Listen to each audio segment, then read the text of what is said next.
Welcome back to channel Felix Chris, barengan sama Felix Chris di sini. Oke, ada cerita seru lagi hari ini, tapi mungkin nggak semua orang can relate gitu, nggak semua orang bisa relate. Karena memang untuk bisa mencapai ke tempat ini butuh usaha, butuh tenaga yang luar biasa. Nah, kira-kira cerita apa?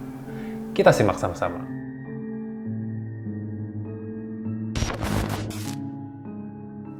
Pasar. Kalau di Yogyakarta yang paling terkenal adalah Pasar Beringharjo, ya kan? Semua-muanya ada di sana, mulai dari souvenir, kain, buah, aksesoris, apapun ada di sana.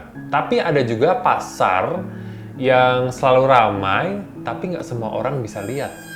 Nah, cuma orang-orang dengan mata dan insting yang kuat yang bisa lihat keberadaan pasar ini. Pasar Bubrah. Pasar ini ada di lereng Gunung Merapi, tepatnya di beberapa ratus meter di bawah kawah Merapi, dan memang sering dijadikan tempat peristirahatan para pendaki. Tunggu, ini pasar atau tempat pendakian sebenarnya? Sebutannya memang Pasar Bubrah, tapi ini sebenarnya satu kawasan yang agak landai, yang sering dilewati jalur pendakian ke Merapi, dan memang menjadi tempat beristirahat. Kenapa juga disebut Pasar Bubrah?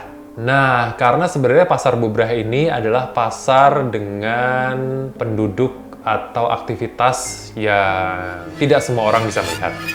Ada juga yang menjuluki atau menamai Pasar Bubrah sebagai pasar setan. Konon katanya kalau misalnya bisa ngelihat gitu ya, pasar ini tuh selalu ramai dari pagi sampai malam. Bahkan kadang terdengar juga suara gamelan Jawa di Pasar Bubrah ini. Jadi mungkin memang sebenarnya ramai banget ya, karena bukan hanya pasar yang nggak kelihatan ini, tapi karena di area Pasar Bubrah yang landai, nggak terjal, dan sering dijadikan tempat peristirahatan atau tempat selonjoran para pendaki Merapi gitu ya. Jadi tumpah ruah gitu. Dua alam di satu tempat, jadi satu di Pasar Bubrah ini. Kebayang nggak sih ramainya? Udah banyak sebenarnya kesaksian-kesaksian atau cerita-cerita dari para pendaki yang sempat tanda kutip berinteraksi dengan Pasar Bubrah ini. Salah satunya adalah salah satu pendaki waktu itu konon membeli pisang goreng dari salah satu penjual di kawasan Pasar Bubrah ini. Tapi kalau di logika ya, di ketinggian segitu dan tengah malam, mana ada penjual yang bisa sampai sana dan niat banget gitu ya. Jadi setelah dia makan pisang itu, konon katanya dia tidak sadarkan diri. Begitu dibangunkan, dia cerita, baru ketahuan nih, kayaknya nggak mungkin gitu ada penjual tengah malam pisang goreng di ketinggian segitu, di Gunung Merapi, ya kan? Terus cerita yang lain adalah tentang terdengarnya suara gamelan di kawasan Pasar Bubrah, tapi konon katanya ada alasan logis. Sebenarnya ini suara dari hembusan angin. Tapi masa iya hembusan angin terdengar seperti suara gamelan?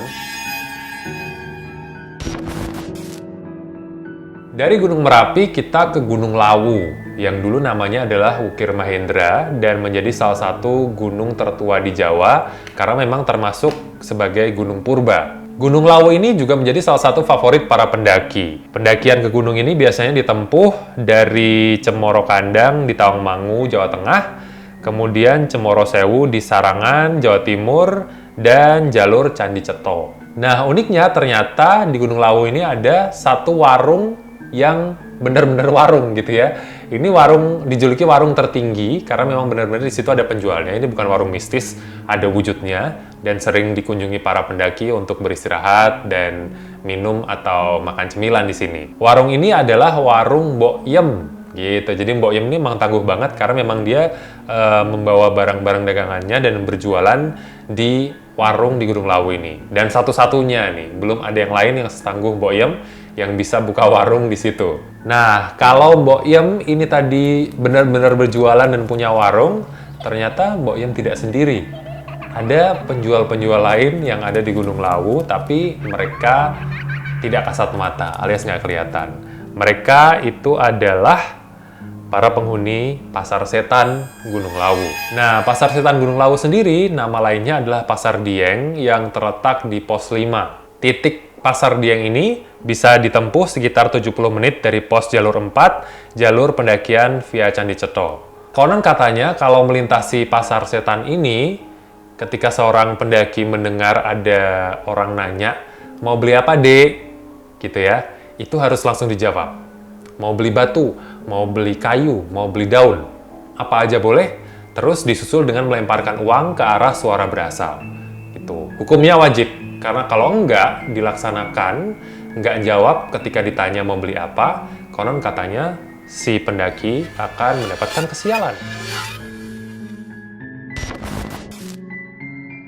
Gunung selanjutnya yang juga mistis adalah Gunung Salak, yang berasal dari bahasa Sanskerta Salaka yang berarti perak. Menurut kepercayaan Sunda, Gunung Salak ini termasuk salah satu gunung yang suci atau sakral karena menjadi tempat moksa atau tempat menghilangnya Prabu Siliwangi yang merupakan pendiri kerajaan Pajajaran. Gunung Salak juga dipercaya menjadi tempat turunnya dan bersemayamnya para batara dari Kayangan.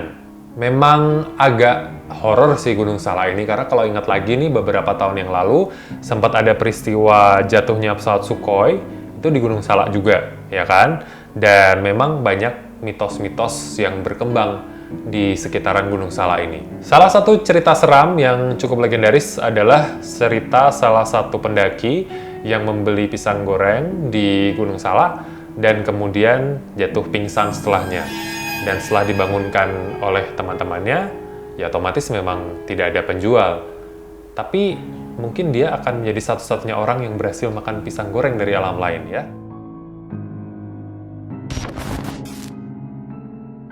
Gunung selanjutnya adalah Gunung Arjuno yang merupakan gunung tertinggi ketiga di Jawa Timur setelah Gunung Semeru dan Gunung Raung. Gunung ini terletak di perbatasan Kota Batu, Kabupaten Magelang, dan Kabupaten Pasuruan, dan berada di bawah pengelolaan Taman Hutan Raya Raden Suryo. Pemandangannya memang cihuy sih, tapi tentu saja tidak lengkap tanpa Pasar Setan yang ada di Gunung Arjuno. Menurut cerita, lokasi Pasar Setan di Gunung Arjuno ini terletak di Sabana, gitu ya, yang ada di Gunung Arjuno.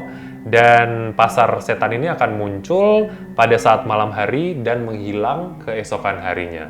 Konon memang banyak pendaki yang mendengar suara-suara riuh keramaian dari titik atau area yang dijuluki sebagai Pasar Setan Gunung Arjuno ini. Dan yang paling legendaris salah satunya adalah cerita tentang seorang pendaki yang membeli jaket gitu ya di Pasar Setan Gunung Arjuno ini, dan keesokan harinya ternyata jaketnya masih ada, hanya saja kembaliannya yang diterima si pendaki ini berubah menjadi daun.